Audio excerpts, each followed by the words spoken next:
guys, ito nga po guys. Guys, kumusta kayo? Ayun ay Father's Day. So, naghanap kami ng misis ko ng matutuluyan within San Pablo. So, napadpad po kami dito sa mansion. So, tinignan ko yung mga lugar ng kanyang site dito. Lugar at saka site. Maganda naman. Maganda siya para sa mga apo ko.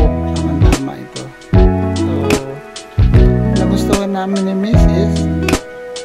So, nag-stay muna kami dito ng one night. Para matingnan lang namin kung anong amenities pang iba. So, guys, ayan. Makikita nyo naman sa susunod yung video.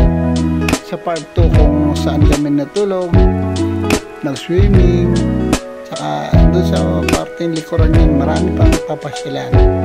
So, sige po guys, salamat sa panonood nyo sa